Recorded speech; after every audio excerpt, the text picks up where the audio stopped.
TKM Incorporated in Moss, Tennessee is a construction company that specializes in erosion control, seeding, and soil, hydroseeding, hydromulch, minor excavation, and silt fence. They also provide traffic control and construction signs. Their business is keeping people safe, but their passion, their mission, is they wish that all men could be saved. TKM has adopted the nickname the King's Men because as they serve you, they also serve the King. If they could provide any of their services for you, please contact them at 931-243-3958. That is 931-243-3958. Or you can contact them on the net at tkminc2001 at twlakes.net. That is tkminc2001 at twlakes.net. TKM Incorporated is a sponsor of Keeping Up with Jones, the Lonnie Jones podcast adventure. Let's assume the names have been changed to protect the participants. I want to start out by, and I don't have to say this, but I'm going to say this. I adore my wife, Jackie. She dazzles me with her smile. She takes my breath away. And I'd rather spend a lazy afternoon with her than be on any grand adventure I can think of. My life with her over the past 39 years has been a grand adventure. But I lived for 18 years before I knew she was on the planet, or at least before I paid attention to her. Now, this was during those days. Jackie was not in my life, or if she was, then she was this girl that attended this church that I was speaking at, and she hadn't really shown up on my radar yet. But I was home. I was an 18-year-old college student, and I'd come home to visit, and I was going to be visiting at the Oxford congregation, the little church where I grew up, and because I was coming home and was a college student, they were going to let me be the guest teacher in the teenage Bible class. So I'm standing there in the teenage Bible class, and of course, in those days, you're a ministerial student, so you wore a three-piece suit to church.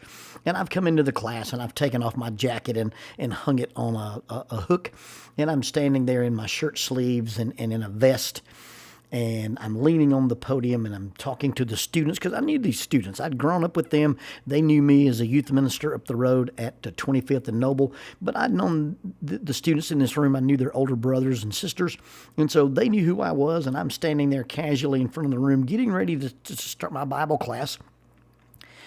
And late to class, the door opens. It's a corner-fed room, and the door swings open, this little hardwood door and these paneled walls of the Oxford Church of Christ church building, and in walks a stunningly attractive young lady. And she walked into the room, and I was stunned, and I gathered myself together. I said, "Hi, my name's Lonzo." And she giggled, and she said, "I know who you are. My name is Amanda." No, it can't be. Alarms began to go off in my head. It was like in the pantry of my brain, a gallon jar of relish had rocked and fallen off the top shelf and hit the floor and splattered. My mom used to babysit this girl, and her name was Mandy. And she was all knees and elbows and freckles. She had red hair, and she looked like Pippi Longstocking, who had a 5-year meth habit. What walked into the door of this classroom was not that girl. This was a very poised young lady with auburn hair in a sophisticated ensemble of wool, silk, and high heels.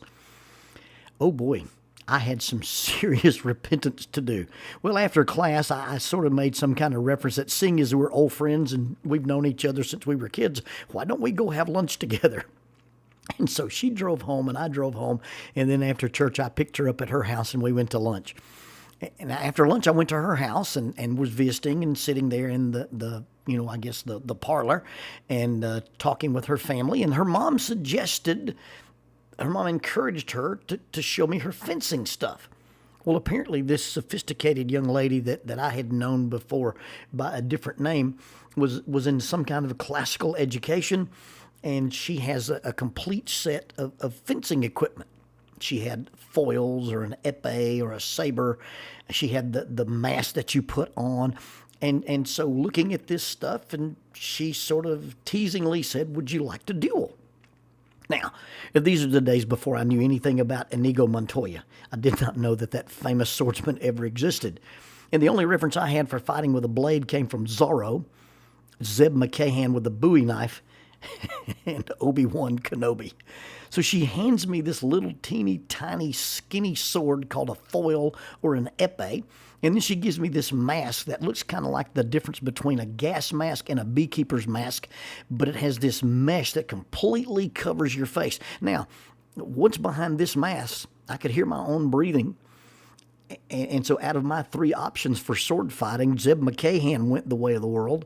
I wasn't going to be able to do Zorro because that's probably what she was trained to do with anyway. And so I chose the Dark Lord of the Sith. She donned her mask. She stepped back and she adopted this very elegant position. It looked like a combination between a ballet dancer and a ninja. And she extended this little sword with one hand, raised her other hand behind her head, and she said, "En garde." Enguarde, I think, and that is French for on guard. They sound a lot alike. I grab my sword and mimic a two-handed grasp, and I hold this little sword vertical in front of my nose, and when she said on guard, I said, "You should not have come here, Obi-Wan." And then it was off. So what I did was I took the sword in a false grip, and I rotated it forward, and I did one flourish. I did a complete, I think they call it a false grip or a broken wrist, and I twirled the sword in Jedi fashion. I brought it back up to my face. I feinted at her forehead, and when she went to parry, I sidestepped and came around with a full spinning back fist, and it would have cleaved her in half had it been a true lightsaber. It turns out that the lightsaber technique from a science fiction movie against the Italian-French tradition-influenced fencer is about like Brazilian Jiu-Jitsu against a kid who plays WWE on his Xbox. I was clearly the victor. Well, my victory resulted in me being simultaneously laughed at, called a cheater, and a barbarian. I was accused of cheating and being a barbarian, and I actually thought I'd made a pretty decent showing of being a Jedi. Turns out that fencing has lots of rules. In one particular style of fencing, you can only touch your opponent with the tip end of the foil. And if you're fighting without a referee and you get touched, you're supposed to yell, "Touché," which signifies that you've been touched. It turns out fencing is not about cleaving limbs off or cutting someone in half. It's about taking the very end of the foil and scoring points by touching the scoring areas, the face, the neck, or the body. So when you realize that fencing is this elegant, gentle, semi-contact sport, the term barbarian probably wasn't judgy after all. But in my mind, I could hear Ben Kenobi say, "This is the weapon of the Jedi. Not as clumsy or random as a blaster. An elegant weapon from a more civilized age." But his words seemed a little moot at that point. Later on, I would read an article about the whole Star Wars stuff, and it was sort of in the vein of what they said versus what they meant or what they didn't say. And so in that very first scene of the very first movie, when Ben Kenobi gives Luke Skywalker the sword that belongs to his father, really what he should have said is, "This is your father's lightsaber. I stole it from him when I amputated his 3 remaining limbs and left him to burn alive in a volcano. Now you can have it." That's probably closer to reality and probably fits the style of sword fighting I was doing versus this young lady who was Italian-French trained as a fencer. Well, regardless of the sword fighting debacle, I'm immensely glad that Mandy became Amanda. She was not stuck in the image I had of her when she was immature, and I was more immature, a boy making fun of this gangly girl that would come over to my house and be babysat by my mom. And I'm glad I did not remain the person that some people saw me as when I was an adolescent or a young adult or a clueless minister or a novice husband, when I was immature and headstrong and conceited and self-absorbed rather than self-aware. I'm glad that there are other people in my life who could recognize what I could become and did not box me into what I was at the moment in time that they crossed swords with me. And as important as it is to see people and what they can become rather than what they are, or to realize where they can go rather than just where we meet them, I think it's important to give ourselves the exact same grace. You don't have to stay that person. You don't have to stay angry. You don't have to stay hurt. You don't have to stay injured. You don't have to stay weak. You don't have to stay depressed. You don't have to stay addicted. You don't have to stay anxious. You don't have to stay guilty. Being able to change, being able to grow. Growth and change are intentional. They are not accidental, and they are available. We don't have to stay in that image that people assign to us based on either their accurate or inaccurate memories. The idea that we are who we are is who we'll always be. The idea that where we are is always going to be where we will be, that's living with the absence of help. That's living with the absence of worth. That's living with the absence of hope. People who think that who they are is who they'll always be and where they are is where they'll always be, they don't believe that they have any help or worth or hope. They are guilty of being helpless, worthless, and hopeless. Now, people who believe they are helpless believe they have no resources. People believe they are worthless, believe they have no value, and people who have no hope believe they have no future. In locking ourselves or even locking other people into this mindset of this is how you are and this is how you'll always be, this is where you are and this is where you will always be, robs us and robs them of recognizing their resources, their worth, and their future. You see, once you recognize you have a future, once you recognize that we have a future, then we have the ability to think different, act different, and become different. I am expires or can expire when today becomes yesterday and tomorrow becomes today. See, as today becomes yesterday, I am can become I was or I used to be or I will no longer be. And even in the case of something like depression, you may not be able to not be depressed, but you can choose how to respond to the depression. And it's not that we throw this magical light switch and say, there, I'm no longer depressed. But we decided that the way we've been living with depression doesn't have to be the way we continue to live with depression. Or for that matter, the way we continue to live with guilt or shame or anger or hurt or addiction or resentment or being a person who happens to have failed at something. You see, help, worth, and hope. The future is not always controlled by our past. Help, hope, and worth, resources, value, and future are not always controlled by external forces either. We have the ability to change our futures. We have the ability to change our futures looking from our past to our present and then looking to our potential. And actually, that's largely involved in simply how we deal with ourselves. It's not how we let other people's view of us affect us. It's not how we let other people's opinion of us affect us. It's not how we let other people's opinions of us protect us or even their memories of us. You see, it really boils down to dueling with ourselves. Now, once you enter into the duel, it's very important to understand the rules of engagement. That's part of the deal in dueling with this girl who was Mandy, who became Amanda, is that she had a fencing sword and I pretended mine was a lightsaber, and we didn't understand the rules of engagement. And understanding and recognizing the rules of engagement is the expectations is super essential. Fencing apparently has way different rules than lightsaber fighting. And I would say that the majority of the issues that I deal with when I talk to people in conflict or I talk to people in crisis, I even talk to people in grief or depression, it basically is the idea that expectation and reality did not match. And that doesn't matter if I'm dealing with somebody's marriage, dynamics in dealing with a church congregation, in business negotiations and leadership skills, or even in intrapersonal skills. The issue boils down to expectation, and expectation did not meet reality. We thought the rules were this. We thought the end was this. We thought our obligations were this. I thought my role was this. And it turns out that I did what I thought was okay, and then I get accused of being inferior or cheating or being a barbarian. You don't have to, and you never will have to, live up to other people's expectations as long as you set the expectations for yourself first.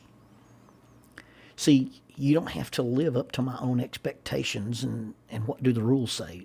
Do the rules say you didn't, so you can't ever? Do the rules say you did, so you always will? Do the rules say you don't have, and therefore you can never have, achieve, or acquire? That's a bad set of rules to live by. In understanding that if those are the rules you've been living by, those aren't good rules, those aren't valid rules, those aren't healthy rules. You see, the rules of engagement affect how you play. The rules of engagement affect how you fight. The rules of engagement are things that we treat ourselves like we are playing Monopoly with a 4-year-old. That is to say, we apply rules to everybody else, but they don't apply to us. Or worse, the unfair rules we applied to other people end up being applied to ourselves. See, if I'm a person who doesn't forgive other people, I don't forgive myself. If I'm a person who thinks other people can't be forgiven, then by default, I can't be forgiven. It's important to make sure that the rules we applied to ourselves are fair and right and just and compassionate. Because if we don't apply these things to us, we will not apply those graces to other people.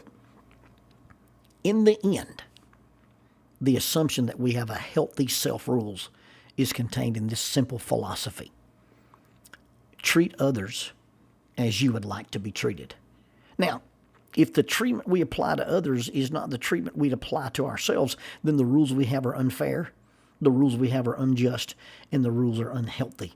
So in order to get past our past and find our potential, we have to be willing to allow ourselves the grace to change. We have to allow ourselves the grace to understand that the rules that we want applied to other people, we should apply to ourselves. And if the rules we apply to ourselves are hurtful to other people, then we're probably being hurtful to ourselves. Winning this battle with getting past your past, living into your present, and achieving your potential, in the end, that's a battle where we end up really actually dueling with our selves.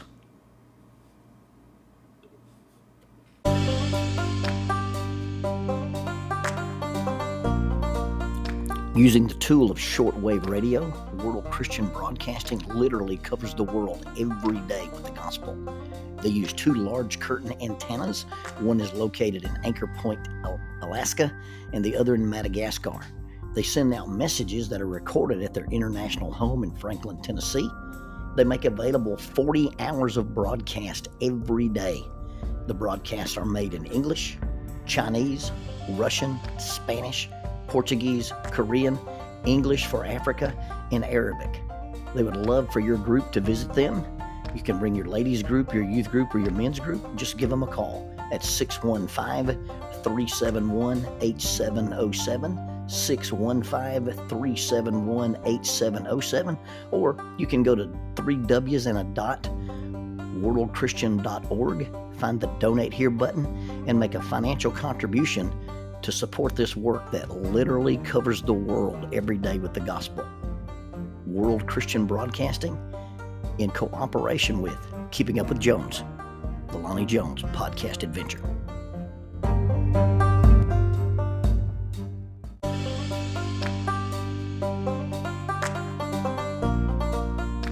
Keeping Up with Jones, the Lonnie Jones podcast adventure.